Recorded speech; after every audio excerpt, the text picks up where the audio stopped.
the LGBT community have got it all sussed out, and I'm just like do it. borrowing a good idea. Yeah. You didn't steal the music, you didn't steal the fashion, you just went with... Can I have the fucking? Yeah. That looks like really fun, actually. I'd love to take some of that. Hello and welcome back to My Bad with Morganrees, a comedy podcast where we celebrate our imperfections, we cringe on our binges, and this week we have the immeasurably funny and so unique Jack Barry.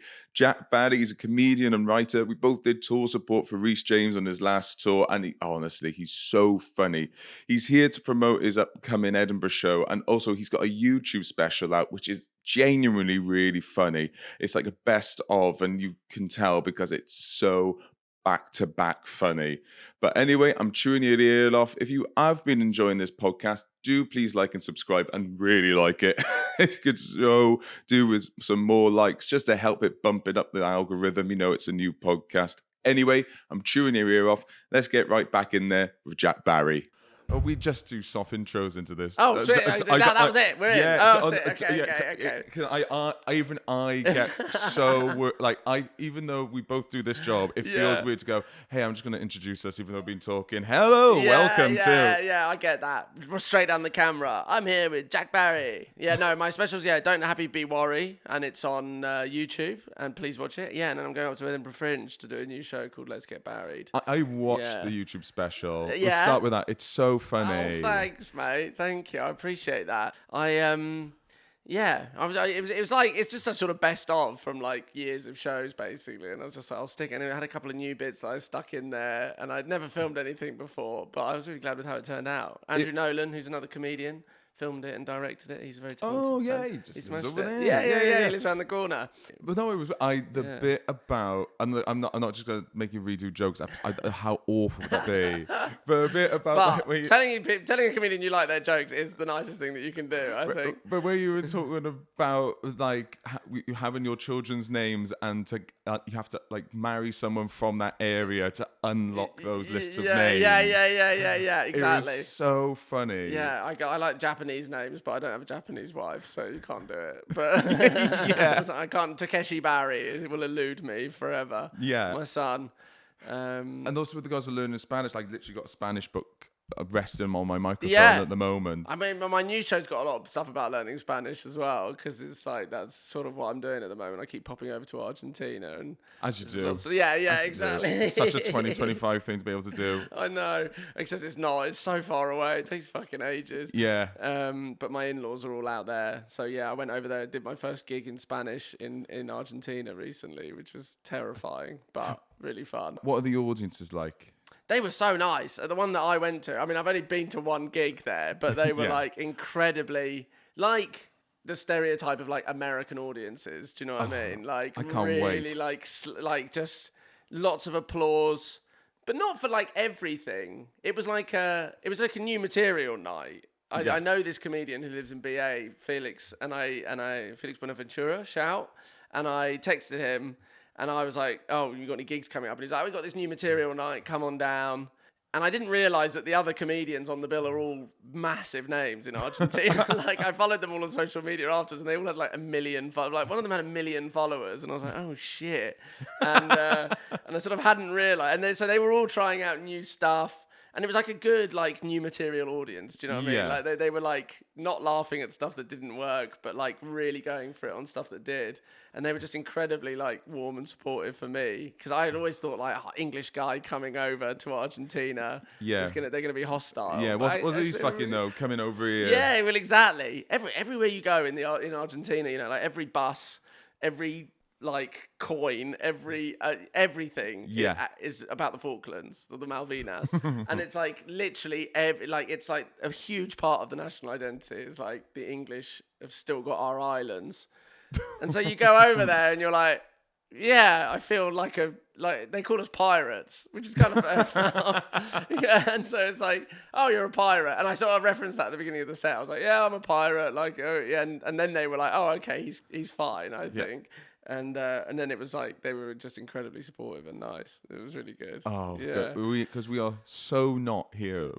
Yeah. Exactly. I know, but it was lovely. But yeah, so I'm sort of doing some clips for that, and so I'm writing this new show to go up to Edinburgh. I've been away for 2 years, and so I'm kind of what madness is dragging you back to that festival? I don't know. I really Please don't come know. and buy tickets to both our shows. Yeah, are you going up as well? Yeah, I'm there for the great. first 2 weeks. Yeah. You do first 2 weeks. I'm doing the last 2 weeks. I know. I sort of got a bit of FOMO last year when I saw everybody else, which was the stupidest reason to go up. Yeah, but time. I also was like, it will force me to write. Like, if I don't, then I won't maybe ever write a show again. Like, if I don't force myself. So it'd just be like a good reason to go up. So I've got a show now, and it's getting better and better. And I'm looking forward to going now. Yeah, and there's also like learning Spanish, or like improving your Spanish, and like yeah. Because the thing I'm finding hardest with learning Spanish is literally remembering if it's masculine or feminine. Oh my god, that's the worst. Yeah, and it's so confusing. And why? Yeah, why? Why is it? Why is this table a girl? I don't know. Yeah. It doesn't make any sense to me. I have found myself, and this is something ugly to admit, I have not been memorizing if things are masculine or feminine. I've just sort of been tapping into this sexist part of my brain, just going, oh, right, who would I most associate this thing with? That's so and funny. I've sort of found that 9 times out of 10, I'm right. Yeah, I mean, kind of. I have this joke with my partner that it's like, it is kind of a sexist language when it'll be like, you know, things like pride and things like that will be masculine. Yeah. And then, what was it? Yeah. It's like, I wonder which room in the house is feminine. Yeah. Would it happen to be the kitchen? Yeah. I know. Awfully, it's true. Yeah, I know. And the house itself is feminine as well. I know. These guys really need to sort it out. Yeah. Come on, Spanish. Yeah, and like going through all more woke. Yeah, it needs to be more woke Spanish. Yeah. And going through like all buildings as well. It's like, oh, churches and other things. Oh, that's feminine. That's interesting. Oh, what else is feminine? The library. You just go like, oh, okay, books. Yeah. Women, books. Yeah, books, learned. They're smarter, I guess, in general. Yeah. I think, it's such a weird thing to learn. And the thing that I found the weirdest is like, you also have just a different personality in your second language. Yes. Like, this is the thing that I'm sort of getting used to. Is like not being like a funny guy. Like, and having to I think the humor and like jokes is like the hardest thing to do in your second language. Oh. And it's like only now am I kind of starting to do that. But for years, I was just like an awkward, quiet guy in the corner. Like my personality was just like thoughtful and like, because I'm just there concentrating, trying to figure out what the fuck's going on in the conversation. Jack is so intense. Yeah, it's so intense, so thoughtful, so philosophical. And I'm just there like, la, la, la, la, la, la. What did that word mean 10 minutes ago? I'm still trying to figure it out. And then like, but yeah, I'm kind of getting there. I'm kind of getting to the point that I can like be myself in Spanish. Well, there's because I've had it a couple of times. I'm speaking Welsh, speaking Spanish. I used to be a little bit of French. Is the guys that I always get to the level where I'm either a really good second language speaker or a really simple. Yeah. Or someone thinks I'm native but a bit simple. Yeah. I mean, I told this story.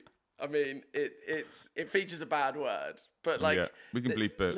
There's just like there's no like political correctness in Argentina. Like they use kind of words that we've given up on. And I went to the football. I think give up might have been. We've retired. We've been like we gave it a good go. Yeah. Let's put them out to pasture. Like they've had a good run, but I think it's time for the retirement home. But I went to like the football with my brother-in-law like a couple years ago when I was in Argentina, and I was going into the stadium and there was like a guy checking everyone's tickets. Yeah. And he was like he said something to me and I just didn't understand. So I was just like, and my brother-in-law responded for me, and the guy was like, is he and my brother-in-law was like, no, he's English, and he was like, same thing, and then like waved me into the stadium. That's kind of funny. It's quite made me laugh. Yeah, I know, but that word gets used quite a lot. My brother-in-law a couple of years ago, as a joke, told my niece that the reason I don't understand everything is because and and like since everyone else in the family's been like, no, he's from another country. He speaks another language.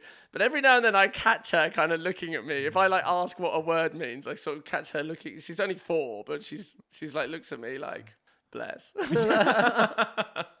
Because like she knows she's being lied to. Like, well, kids exactly. know. She's like, who do I believe? Yeah, I know. Yeah. Uncle Jack comes from a different. Sure, he Oh, does. okay, they speak English there, right? Okay, what could that be then? And then, but now she's like learning a bit of English, luckily. So I think hopefully she'll start to believe me. She went to. I saw her. Like this is just like a kid say the darndest things. I saw her like when we arrived, and she came up to me in English. She's like, "Hello, how are you?" And I was like, "I'm good. How are you?" And she went, "Pink." And then she was like, your English is coming along pretty well then. Yeah. And you can't tell her that that's the wrong word. No. I was like, "You are pink." But we all laughed, and it was just like, it was funny. Or maybe that is Spanish humor, and that's how you're learning about it. Yeah, and I'm still not getting it. Yeah. Just because, like, do you think, and this is a bit convoluted, do you think you could do an impression of you in English of how you sound in Spanish to a native Spanish speaker? Oh my God. Yeah, I don't know. I mean, it's hard because I speak Spanish with an Argentinian accent. Oh wow! So because all my family are Argentinian, I use quite a lot of sort of Argentinian slang. Yeah. So I guess if we were in England, it would kind of be like a guy turning up who just like speaks like he's foreign, but for some reason he speaks with a South African accent and uses loads of like South African slang, but like kind of talks kind of slowly and has to think a lot and like occasionally like drops in words in another language because he thinks that's what it is. That would be but I don't know if I want to do an impression of that. No, that's absolutely no, don't. Yeah, because I know how I would sound. I would sound like I treat every syllable like it's a full stop. Yeah. I would be like, welcome to the podcasts. Yeah. There's a lot of that. It's stop-starty. It's really annoying, like watching the clips from my Spanish gig where I felt like I was talking so fluently, and then I watch it back, and even I could tell watching it, I'm like, God, I really talk like a foreigner. I really talk like I'm like, hi everyone, good to see you. How's it going? And then there was like a point in the middle of the same where I just forgot what word I was trying to say, but anyway, it's all part of the learning process, isn't it? Yeah. No, that's it. So before we go into the pod, what's sort of like coming up in the new show other than Spanish stuff? Any other themes coming up? I'm talking a lot about family and the people we love and how you sort of show love to people, I suppose. Oh, wow. And it's a sort of general theme. I mean, all of my shows always have a certain amount of drugs and sex in them as well. Amen. Yeah, I can't get away from it. They're just always the best stories. They're the best stories. They're the most fun to talk about. Yeah. It's something we all do. Yeah, exactly. And it makes people a bit uncomfortable sometimes. But I've got a good story about like a mouse that got into my house and ate some of my stash and stuff like that. So I'm talking about my battle with this psychedelic mouse, sort of being a stoner and me and my partner have an open relationship. Yeah. So I'm talking about that and sort of, which is a thing that I'm still trying to get round audiences. Some audiences kind of go with it. Yeah. But it's really hard to get people really on board with it. Oh, completely. Can I ask you a couple of questions on that? Only because we have such a queer audience. Yeah. It's second nature to us. I know. I know. And that's sort of how we ended up with it. So my partner's queer. She's bi. And it sort of came by stages because I was sort of like, oh, how many women have you hooked up with? And she was like, not that many. And I was like, well, I want to be with you forever, but I would hate it if being with me meant that you didn't get to explore that side of your sexuality. So you should do it. But it was like we started off with having a threesome with a friend, and we sort of had like a bit of a throuple for a bit. And then it was like, oh, how would you feel if I wasn't here? Like, let's try that for a bit. And then it kind of like came organically from that. But it is like a classic. I do feel like I'm the straight guy sort of stealing a good idea from the gays, Oh, as has no. happened throughout history. Like, the LGBT community have got it all sussed out, and I'm just like borrowing a good idea. I mean, like most people just sort of borrow the style or the thing or the or like finger painting. Yeah, the style, the music. Gone like, yeah. You didn't steal the music. You didn't steal the fashion. You just went with, can I fuck other people? Can I have the fucking? Yeah. That looks like really fun, actually. I'd love to take some of that. I know, which is why I find it so weird that it's so hard to talk about. Whenever I bring it up on stage, I'm always like, is anyone here in an open relationship? And no, hardly ever anyone says yes. And if they do, it's always someone from the queer community. Yeah. And it's just like, oh yeah, like it's just not. It's not such a mad thing at all. No, not at all. But I don't know, for some reason, people really stiffen up when you bring it up. Oh, why could that be? Is that because people know the logic that they hold's flawed? Maybe not flawed, but you just go like, it's not a radical way to think.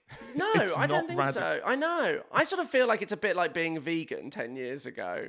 Like, it's like, being a vegan used to really be the butt of everyone's jokes. And now it's like, people love to make fun of poly people. Yeah. And I think it's like, people feel a bit chastised when they meet a vegan, don't they? Yeah. Because it'd be like, well, it feels like just the existence of them being a vegan feels like they're saying, and you should be a vegan too. Yeah.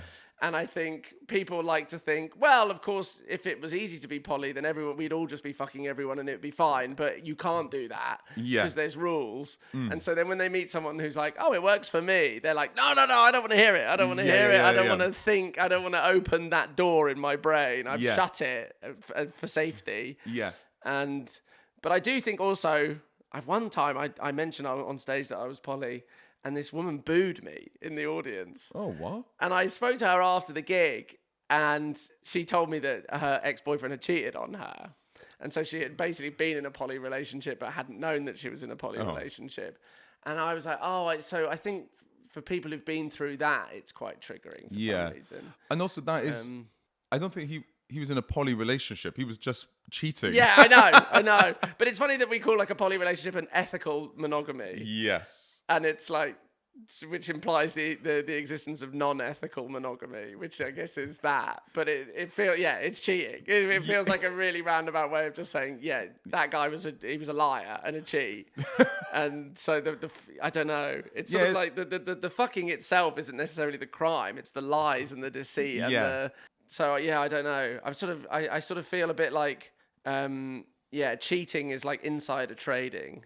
and ethical monogamy is just stock market trading. It's just it's okay as long as you're honest about it. Yeah, when's the trading floor open? As long as the HMRC are getting a good look at everything, then it's all right, and you can fuck whoever you want. Yeah, and you could look at each one of your fingers in pies and just go, which one's up, which one's down. Look at that. And we're like, oh yeah, so people fucking other people is up here. I don't know. The analogy doesn't quite work. I'm working on that. Yeah, but even so, I find it so refreshing to hear a straight person talk about non-monogamy or polyamory, whichever the correct one is. Yeah, because it is just so, because again, it's just so refreshing because so many queer people in open relationships, but like a straight person in an open relationship, it's like you're like a tattoo artist that accepts cards. Yeah. Yeah. Oh no, I like talking about it, but it's a funny thing of like. Why I don't know why it's so rare. I don't know why people find it so mind blowing. It's just like, oh yeah, it works for us, and I really don't want to feel like I'm wagging my finger at people at all. Like, I'm like, if you don't want to do it, then don't do it. I think it's also some people don't know. I think there might be a little minor element of some people don't know they might be all right with it in regards to like swinging is exactly the same. Yeah. So you just like if say like you and a hot couple swap one time, you just go. Do you know that's like the same? Yeah, that's the same thing. Yeah, exactly. And it's like, and it also, you're not doing it every day. Yeah. I think it's like, sometimes I'll go a year without getting off with anybody. Yeah. Else, and it's just like, that's a thing. Me and my partner are still, but breaking news here all about it. Yeah, I'm a monk, and but so it's I mean, yeah, I think that's the hardest thing about it is you've got to be really hot in your diary. You've got to be really good, and that's being a comedian, it's incredibly hard to juggle it, I find, because we usually work at night, which is date time. Yes. So it's really hard to date anyone because you're just like you're usually busy in the evening. Yeah. So I'm really not out there banging constantly. Yeah, no, totally. It's quite rare. Well, I'll spare some details because obviously I'd need their permission, but we can talk about it. Me and my partner have had phases of it and like spoken about it a lot. Yeah. And we've gone to the point of like, well, let's just, if like we're just getting the urge of anything, let's just bring it up rather than fucking cheat. Because I think we've both been guilty in the past. So we're like, well, let's be honest this time. I think that's the thing, isn't it? It's just like, it's like a release valve. It's just like, you don't need to bottle it up and just then like risk cheating or break up with your partner. You know, I've had that before where it's like, oh, I want to fuck someone else, so we should break up because... Yes. And it's just like, why do you need to do that? You can have your cake and eat it, I think. You just have to be honest and chat about it. Yeah, and again, I think people forget, like, it's a tap. You can turn it. Well, it's not once you open, it's open. Yeah. You can turn it on. It could be open and close, open, close. You can be like, this doesn't really work for me. That is the complicated thing. You're making up the rules as you go along. Yeah. And sometimes you come up to things and you're like, oh, okay, this situation I don't really like. Yeah. So, some less of that. Do you know what I mean? Like, I feel like when we started, we didn't really have any rules, but then like other rules have kind of come in. Yeah. Well, but it's just like things like, it'd be good to, have some forewarning maybe and stuff like that. Like rather than just be like, oh, I'm not coming home tonight because I've hooked up with someone. Yeah. You just sort of like, you check in constantly and sort of figure out what's working and what's not. It's more communicative. It's quite good because again we had a very brief period of it, which we actually in the time didn't act on it because it's quite funny that I didn't realize we were being so communicative that we were bringing up all these rules, and all the rules we set up in place spoke nothing of what we wanted sexually, and just brought up all our insecurities. Yeah, right. Yeah. I was like, hey, which is so dangerous. just a couple of my rules. Like, can they not be taller than me? Oh my god. Yeah. Can they not be a comedian? Yeah. I'm sorry. Like, another. Although, I got over that. But there was one point where my partner was like, I fancy this comedian who was more successful than me. And I was like, I don't want this to bother me, but it does. Yeah. I feel horrible for saying we're looking at these lists of rules, and I was just going, do you have a problem with me sleeping with someone else? Or do you have a problem with your height, penis size, and how much you earn? Yeah. Are you insecure about your career? Yes, I am, very much so. Yeah, that's the main problem. Yeah, it's like, you can have my partner, but not my jobs. Yeah, exactly. But please, just don't, leave me as a person kind of intact. Hey buddy, sorry to interrupt. Just want to promote the Patreon. If you guys are enjoying this and you have the means to support, because I'm doing this all myself, we have a Patreon which is only like £3 a month, and with that you get bonus content every week. You get early access every week. You also get early access to tour tickets when I go on tour, which I might be doing next year. And also, you just get a free cameo from me. Oh my God. And for as little as £3 a month. Anyway, I'm chewing your ear off. I feel icky doing all these desperate plugs. Please enjoy the podcast. I'll see you in a bit. The podcast is all about it's about loving our imperfections, championing our cringes, like none of us are perfect. Let's talk about it. Yeah. But what about you annoys other people, do you think? What about me? I mean, I'm very indecisive. I do think that really gets on the nerves of my partner and really? And like close friend. I hate I'm not very good at making decisions. And okay, you're deciding what to watch for telly. How long's that taking you? A long time. It's worse if I'm on my own as well. If I've got, it's rare you get an evening off doing this job. Yeah. And even rarer that you're just at home alone and your partner's out. And I'm like, great, I'm going to watch a film. It's torture. Me trying to figure out... I've started films and I've abandoned them 20 minutes in because I'm like, this isn't the perfect film for what I want to be watching. I want to watch something that's smart and that's going to change my life and that's really special and or something that I've wanted to see for years, or that's been recommended to me, or something. Yeah. And I'm like, the pressure that I feel to get this like choice perfect is crippling, and I end up not enjoying whatever I'm watching. Yeah, you're just watching Superbad again. Yeah, there's too much pressure. Yeah, it's like, I'll stick on a film that I've watched loads of times because it's safe, but I'm not happy about that either because I'm wasting this opportunity to watch something else.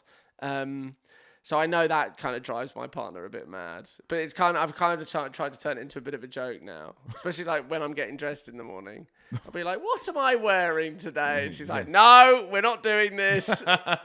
Decide yourself.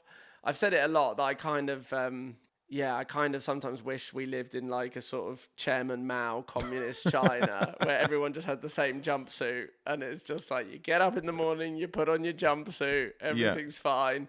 But maybe that's why they do it. It's just they don't. It's just it's not. Takes the pressure out. It's good to have a. But yeah, I don't know. I don't know. I mean, I know where it comes from. I mean, if we're getting into like, this might be too therapy to get into. But my mum is a wonderful woman, but she's like, she knows what's good for everybody, and my whole childhood, she was like, you're doing this and you're doing this. And it's like every decision was made for me. And, but now she takes the piss out of me for not being able to make a decision. And I'm like, it's your fault. How dare you? She'll be like, oh, Jack, he could never make a decision. It's like, because you made all the decisions when I was a kid. That is classic. That is classic parent territory. I know. Calls out the thing that they did. Yeah. And then my mum also will then hates the fact that I'm going to therapy. She'll be like, well, I know what you're doing in therapy. All you're doing is talking about what an awful mother I am. And it's like, well, I wonder where I get my arrogance from. Yeah. You're like, well, that's what therapy is. But it's like, but then... so I said that to her when she was like, well, you can't make a decision, can you? And I was like, well, it's only because of your fault. She's like, this is because your therapist has turned me against me. And it's like, oh, for fuck's sake. I'm just trying to understand my stupid brain. Yeah. I've got a similar one with regards to, again, we've both got amazing mums. Mums are wonderful. But my mum has made weight comments in the past. Yeah. And then I also grew up on finish your plate. Yeah. I don't want to eat this. Finish your plate. Have seconds. Have thirds. Keep eating. I want to feed you. Yeah. But don't you dare be fat. I know. What's that about? Yeah. But then it's all the link, and it's all like it happened to them. I know. But this is what I try and say to her. I'm like, I'm not in a therapy slagging you off. I'm just trying to understand you so I can understand me. Yeah. And then we can all understand each other better and we'll all have empathy for each other. Yeah. But she doesn't quite do that. Yeah, no, I do think parents think the first question that a therapist asks every week is, oh, what's Sandra been like? Yeah, exactly. What's Sandra done this time? Yeah, exactly. God, guess what she said to me this week. Like, you'll never believe. Yeah, I know. Because the irony is that my mum's horrible about her mum. Horrible. Who's the best? Like my grandma, she's amazing, and everyone loves her apart from my mum, who finds her so irritating and awful. And I'm like, yeah, this is such projection. Like, you think that I talk to my therapist the way you talk about your mum. And I never have said anything remotely as bad about you as what you say about your mum. Next is the cringe binge section. Is the guys to like, is there anything you've done? Like, you sent this to me, and I was thinking about it in the car on the way here. But I was like, I've done quite a good job, I think, of repressing my cringe. Like, you hide it in a part of your brain. Yeah. Do you ever wonder sometimes? Because I get this all the time. Is the fact that I can't tell whether I'm repressed or forgetful. Oh yeah, I can't remember a little bit of both. I can't remember huge things. I know, but then they do come up because you said that and you were like toe curling cringe, and I was like, I remember curling my toes like a week ago when I'm remembering something. Yeah. But I remember being like, well, push that down, and now I can't remember what it was. I did such a good job of like pushing it down. I do remember like the first time I ever said something cringe, and it's really? like, yeah, and I think it must have been the first time, and I don't know why it popped into my head, and it's such a stupid like kid story. It was like I was a kid. I must have been like 6 or 7. Yeah. And I've got like lots of cousins who are around my age or a couple of years older, and they were like, we were all really close, like good friends when I was growing up. And I had like 2 older cousins in one family, and I was at their house one day, And we like made this like stupid game. Their parents had this like old like fold out bed. Yeah. And we were like, oh, we can kind of like squeeze through the mattress. And we'd made this like stupid assault course where you had to like squeeze through the mattress. And my older cousin like squeezed through it first. And then when she came out, she was like, oh, I felt like I was going to suffocate when I was in there. And I was like, I hadn't ever heard that word before. Didn't really know but I thought it was something about cake. So then I went through after her, and she was like, how'd you find it? And I was like, I felt like a cake fell on my head. I was trying to yes and her cake comment. You've always had it in you, a comedian. Exactly. I was just like, I'm going with it. And her and my other cousin just looked at each other like, the fuck is he on about? And I was so embarrassed. In the time, I was like, I took a real swing and a miss on that one. Like, I really went for it. And I was like, no, I've absolutely missed it. And I was so quite mortified by that. Oh no! I think kids can, when you're a kid on the receiving end of a kid stare, they can give a crushing glance. Oh my god! Yeah. And and to your older cousins, like you want to impress them. Yeah. Taking a swing and a miss is like a thing that I do. I did like this. I did a filming job last year. I was really lucky. I was like in a film, which actually hasn't come out yet. So maybe I should plug that. I think hopefully it's coming out in the autumn. It's called Hedda. It's like an adaptation of Hedda Gabler. Oh, it's like wicked. a movie that's coming out. But we were filming it last year, and it was like lots of night shoots, like really late shoots. And quite often at the end of the shoot, you'd have like a drive. I mean, I love being an actor. It's so nice. Like you really get treated. It's so different from being a comedian. Like they'll be like, we put you up in this hotel and there's a driver coming to get you. And do you want snacks? Whereas comedian is like, make your own way there, you piece of shit. Like, and here's the green room. And like, if you're lucky, you'll get a free pint. Yeah. But anyway, one night it was like, as the thing went on, at the end of a long day, I quite often like to smoke weed and just like chill out. And I was getting back as to every actor should. I think so. As I like. And anyway, and it was like I was getting back to the hotel really late, and I was like, oh, it's kind of too late to smoke by the time I get back to the hotel. This is such a. But this is the context. Yeah, we need it. So it's basically like because we were filming like in the countryside. So then I started like most of the drivers were just like. You just like chill, like they didn't really want to chat.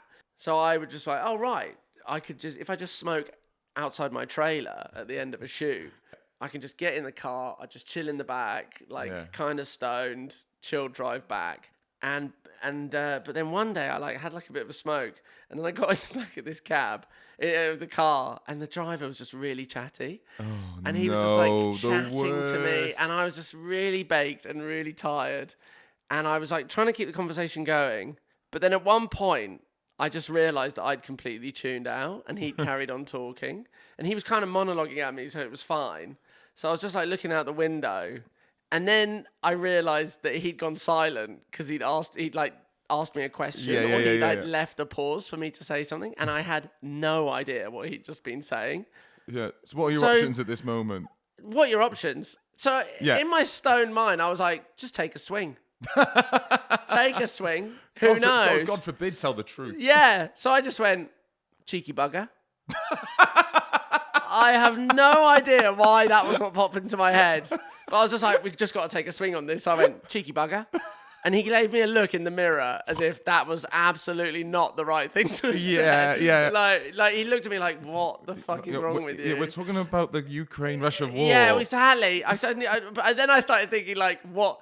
He's probably just told me that, my son's, got drug problems or something. Do you know what I mean? I was like thinking like the word, and I was like, yeah, cheeky bugger. Do you know what I mean? Oh, my son's back in prison again, and we're all really cut up about it. Oh, cheeky bugger. Yeah. Like, what was the worst thing that he could have been talking about that I just said cheeky bugger to? But I still kind of. That's the funny thing, the cheeky bugger. Oh, you silly goose. Yeah, I don't know why. I've never said cheeky bugger. I don't know where it came from.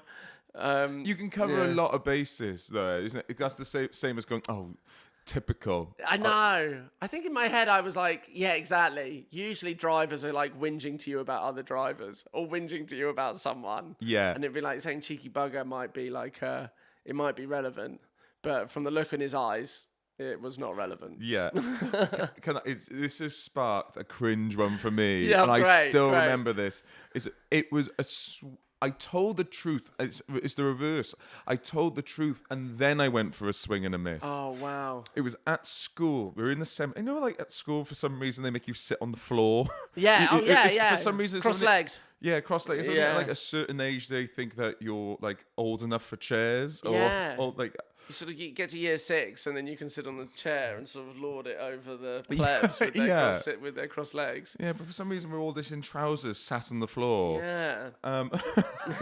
What a time. I remember this being so. And for some reason, I got asked to stand up and say what my favourite film was.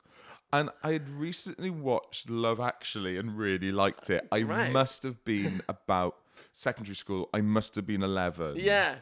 And I got up and I just said, "Oh, my favourite film is Love Actually," and the whole school started laughing. No, and really? I just curled, and then I just panicked, and I went, "No, my favourite movie is Hard Die." No, I got that wrong, and everyone just went, "He doesn't even know the name of the." Even worse. I went for the most macho movie I could think that's of. So funny. What? And is that why they were laughing? You think it was seen as like not a macho choice? Yeah.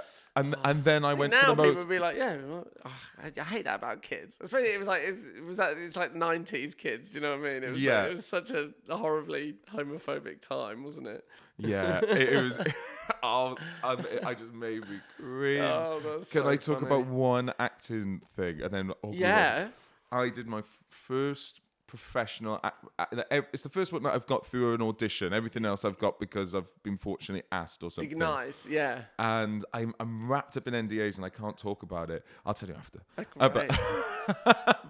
Great. But I die in it in a really weird way. No way. I've always wanted to die on camera. It's like a dream. And I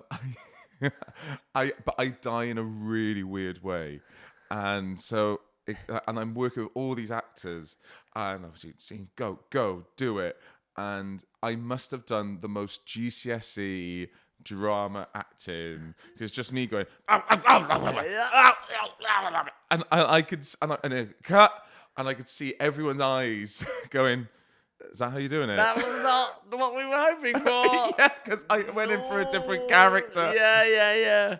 Oh my God. But yeah, that is like a moment of cringe as well. It's just suddenly, it's like one of those nightmare dreams, isn't it? Where you're like, you've got an exam and you haven't got any trousers on and you haven't revised. Yeah, but my one was reality, and it was you've got to act and you've got no acting ability. Oh my God, that's horrifying. But like a numpty, I only say a couple of lines, and I like an idiot. I didn't look at the action I just looked at the lines. So I had no idea I had to die in it.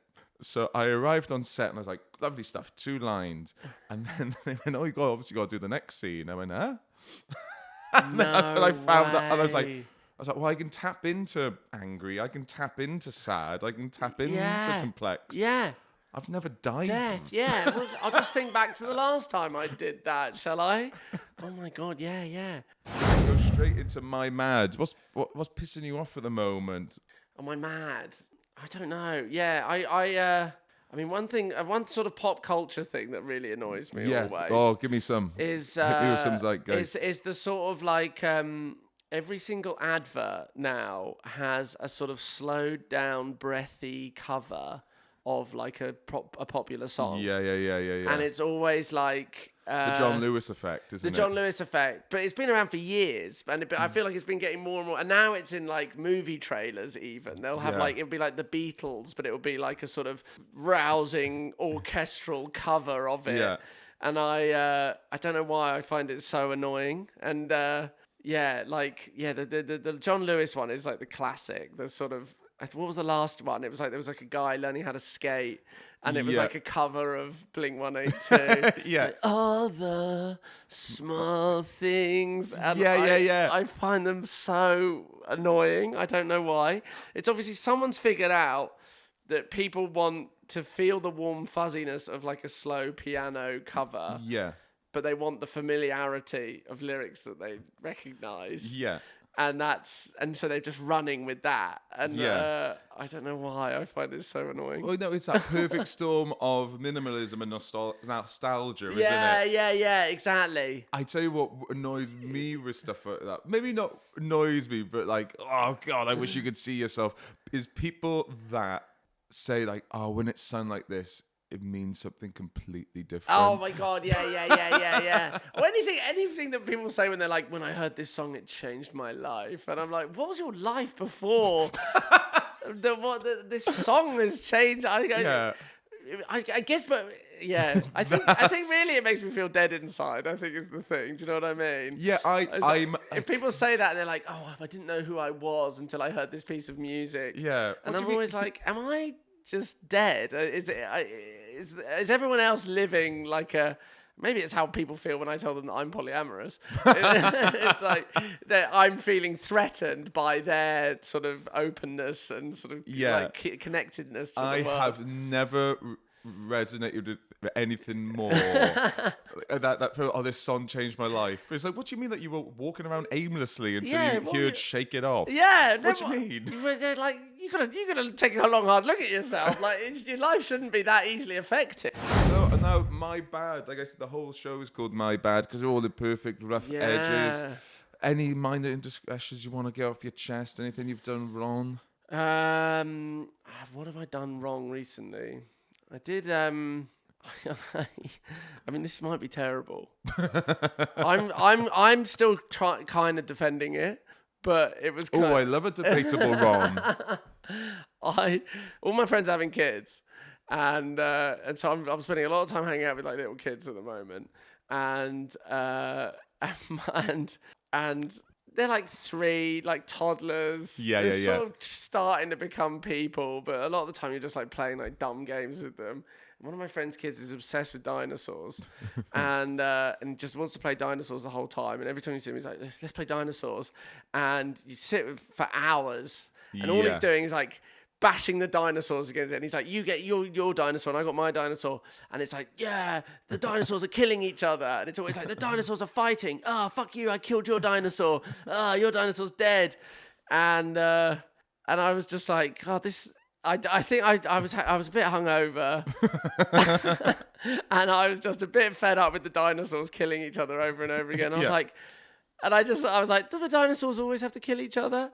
And he was like, what do you mean? He's like mashing the dinosaurs together. I was like, maybe they're making love. And everybody else was like, whoa, you can't say that to a 3-year-old. And I was like, what? But it's okay that he learns about killing and death. Yeah. Like, surely it's better. And they were all kind of annoyed. And they were like, you can't talk to a 3-year-old about that. And I was like, well... Yeah, I guess maybe 3's a bit young, but it seems weird that it's like, well, as soon as he's out the womb, we'll teach him about killing and death and murder. No, absolutely. And then we'll wait for a few years until he's mature, and then we'll tell him about how you demonstrate love in its purest form. And I was like, you guys are the weirdos, not me. And they were like, you're a weirdo. You're talking to a 3-year-old about sex. Yeah, but I'm talking about a willy going into a vagina, not a knife into a back. Yeah, exactly. Not flesh, ripping flesh and like dismemberment and the stuff that he's talking about. But yeah, it was perceived to be a bad thing that I did. So a swing and a miss. Swing and a miss. You got to take these. You miss 100% of the shots you don't take. Or whatever it is. Yeah. It's like, just when you were talking then about like kids being into dinosaurs, isn't it like mad that like there's adults that are into dinosaurs? Yeah. But it's like one of the few things that you could be well into as a kid, that when you're obsessed with as a kid, that when you are still obsessed with it as an adult, you're deemed like an academic. Yeah. I mean, I guess if you go really hard on anything, you can be deemed an academic, really, can't you? You can be like an academic in spices, or like, can you? I don't know, actually. In my mind, like a dino scientist is still as joyful and playful as a kid into dinosaurs. Yeah. They're still there, like, fuck you, die. And then you come and you're like, maybe they're having sex, and they're like, oh no, we virgins. Yeah. I was thinking that with him because he's so obsessed with dinosaurs, and I was like, in 15 years time he probably won't give a shit about dinosaurs. It's funny how that sort of my dad said this the other day. He was like, he saw a tractor and he was like, I thought it made me think of you. And I was like, what do you mean? He was like, you used to be obsessed with tractors. And I was like, oh, that must have been more than 35 years. That must have been like 35 years ago or something that I was into tractors. But I guess, at that time I probably was obsessed with tractors as this kid is with dinosaurs. And now I'm like really characterize him as dinosaurs. But anyway, I don't know. That's just life. I don't know what point I'm trying to make. I think that speaks to two things, isn't it? Like, imagine you were still well into tractors. Yeah, exactly. Still obsessed. Finally got that job at John Deere. Yeah, I was trying to break into the industry. I was Jack doing these days. Still into tractors. Still tractors. Oh right, hasn't flitted away from it at any point. No. Tried to downgrade him to 4x4s. Wouldn't have it. No, he knows what he likes, and he's sticking with it. Yeah, that'd be funny. If you rocked up somewhere on the first date, going, I've only got a 2-seater. Yeah. Sorry. Yeah. You got to go in the wagon in the back. Watch out for the threshing machinery.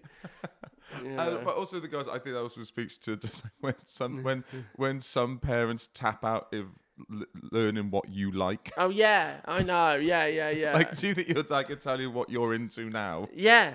I don't know if he has any idea. Yeah. He's just like, no, I still characterize you as like into tractors.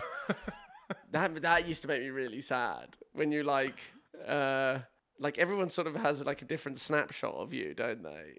Based on like small interactions that you have, or like, and even like your people you're really close with, like your family. Yeah. Their opinion of you is mostly based around you being like a teenager when you were still living at home. And then the amount that you've changed since leaving home and not being a teenager anymore, but they still kind of maintain that image of you. And sometimes I would like go home and my parents would be like, oh, well, of course you're like this. Yeah. And I'd be like, you don't know me. Like that's not what I'm like at all. That's what I used to be like. And I found it very existential at one point, but now I'm kind of over it. Yeah. Well, I had one of my stepdad. It was a very attractive blonde lady walked down the road, and he went, "Hey, Moggs, look, isn't she attractive?" And I went, "Yeah, she's attractive." He went, "I thought you really liked blondes. Like you used to have like a Pixie lot poster in your bedroom." Like, I wasn't into blondes. I was into distracting you into thinking I wasn't queer. Yeah. I just picked a fit girl and stuck a poster up. That's so funny. And even now he knows you're queer, he still hasn't made that connection. Yeah. That's so funny. Right, we're coming to the final bit now, the home stretch. Okay. It's now the quick fire round. So And there we go. So my bad quick fire questions. Horoscopes or horror nopes? Do you believe in star signs? Do I believe in kind of? But I don't know if they're like general enough. I want to. Yeah, I think that's enough. Sometimes you are like, oh, that person is like, oh yeah, that person's a real Gemini. Yeah. But then I'm just like, is it just broad enough that it can kind of fit with anybody? I do think I'm a real Pisces. But I also don't understand how that could possibly work. Yeah, but does it work? Yeah, I don't know. But people will be like, Pisces are like this. And I'm like, yeah, that's me. That is me. So fair enough. Oh, classic Pisces. If you were to be ordained, what would you be the patron saint of? My God, that's a good one. Weed? Is that too obvious? No, not at all. Is there one? Patron saint of I feel like there's a gap. There's an opening. So I'd love to be that. It would work in the Catholic Church as well. You put it in those like incense burners and they sort of come down and like. That's how you get the hot box. Yeah, exactly. On St. Jack's Day, they like fill up the burners with weed. St. Jack's everyone can get baked on that day. That is so St. Jack's Day. Other than your own, what's your favourite toilet? Oh, my favourite toilet. That's a good question. They got some good toilets at the Barbican Centre. I don't know why that's just popped into my head. But like, I used to go there and write sometimes, and I didn't mind going and doing it. Is it? That made it sound that you went to the toilet to write. Yeah. You go, trek across London. No, the Barbican's just like a good place. They got lots of good places to sit down and write, and they got some good toilets in there. Oh, yeah, wicked. That's been such a common thing. The good toilets have been the lobby of hotels and public buildings. Yeah. I mean, a hotel one, obviously. Yeah. But I feel like it's got to be public. No, I don't know why. Just from your question. What would your drag or wrestler name be? Oh, my God. Oh, God, that's a good question. Polyamory? Is that Yeah. polyamory? Polyamory. If I was a wrestler. That's gotta be it. That would like work. drag and wrestling. It kind of works for both. Yeah, I love that. Your polyamory. Yeah. It's a polyamorous sort of night. Yeah. Would you rather everyone know your orgasm face or your orgasm noise? Oh God. What would I rather? Probably the noise, because I feel like the noise is. I don't think I make too much noise, but I feel like the face is probably quite embarrassing. Yeah, my face is so embarrassing. I've been told. I think sometimes you can just feel it, and you're like, oh, I hope they're closing their eyes, because what is going on with my face right now? And speaking of noises, if you had to describe yourself in 3 sounds, what would they be? Oh God. Okay. 3 sounds. My laugh, people. So is that? Oh.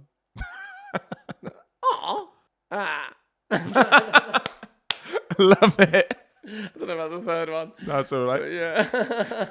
Oh, that was it. What was it? If I was to go through your camera roll, what would it say about you? Oh, what would it say about me? I mean, yeah, lots of kids. There'd be lots of people's kids and sort of family, and lots of lots of football matches, and lots of so a bit of a lad who likes kids but smokes a lot of weed, I guess, in a non-creepy way. It sounds like it. Yeah. If the media were to find it, what's the name of your most easily cancerable WhatsApp group? And even if the name's cancerable, you don't have to say it. And you don't have to... Cancelable WhatsApp. Yeah, I don't really... And you don't have to give away who's in it either. No, I don't... mine are all quite light, I think. I've got one called The Betrayal of Cashew, which is... it's a good friend of mine. One of my best friends, he's called Dave, and I've got a WhatsApp group with 2 of his friends from school, who are also really good friends of mine, obviously. But they used to call him Cashew at school, and we've all betrayed him in different ways. We're just 3 mates, but we've all betrayed him in different ways. So our WhatsApp group is called The Betrayal of Cashew. That is funny. Which is quite dark, but like... Yeah. Are they quite varying scales of betrayal as well? Yeah, they are. And there's a lot of debate about which betrayals are the worst and which ones have hurt him the most. And he has previously put them in order. And my friend Fergus's was like deemed the worst betrayal, but my friend Fergus has never accepted that. But he used to go out with my partner. Yeah. So so that's my betrayal. Even though they'd broken up and he was okay with it and it's all fine. That's my betrayal. But yeah, we've got like me, him, and her have a WhatsApp group. Yeah. This is maybe too long a story. It's called before and after, is it? Yeah. It's like there's a footballer, a famous Argentinian footballer who's called Mauro Icardi, who famously stole his teammate's wife. And she's called Wanda, and she's a big celebrity in Argentina. And then his teammate was Maxi Lopez or Rodriguez, I can't remember. But anyway, we have a WhatsApp group which is called Wanda, Icardi, and Maxi, and and the photo is like the 3 of them all together. It's like me, him, and her's WhatsApp group. So it's kind of I don't know if it's quite cancelable, but it's but that's still. I love that Cashew one. I love the fact that. It's all about the betrayal of him, and he's in the group. Yeah. Oh, no, he's not in the group. Oh, he's not in the group? No, he's not in the group is the funny thing. I don't know why. We have another group that he is in, but for some reason he's not in that group. The facade of... Yeah. And last one, if you're online, where can people find you? On social media, I'm at I am Jack Barry on TikTok and Instagram, and check out my website, jackbarry.co.uk. And check out your special on YouTube. My special, my special and lots of other stuff is on there, and that's the main thing. Brilliant. Yeah. And find out you've been on My Bad with Morgan Rees. Will you come back on? Yeah, absolutely. Oh, wicked. Yeah, I've loved it. Yeah, I'll come back anytime you have me. Anytime. Once I remember those cringe the cringe thing that I've repressed and buried, I'll remember it probably on the way home. We're working on the format all the time, so don't worry about that. Yeah. Thank you so much for coming on, Jack. My pleasure. Thank you for having Everyone me. go and watch Jack up in Edinburgh. Go and actually definitely watch his YouTube special. I watched it, and it's some banger stuff there. Really, I don't want to struck you too much, but I should because it's awesome. Right, I'll see you guys next Thursday. Sign up to the Patreon for bonus content. Bye.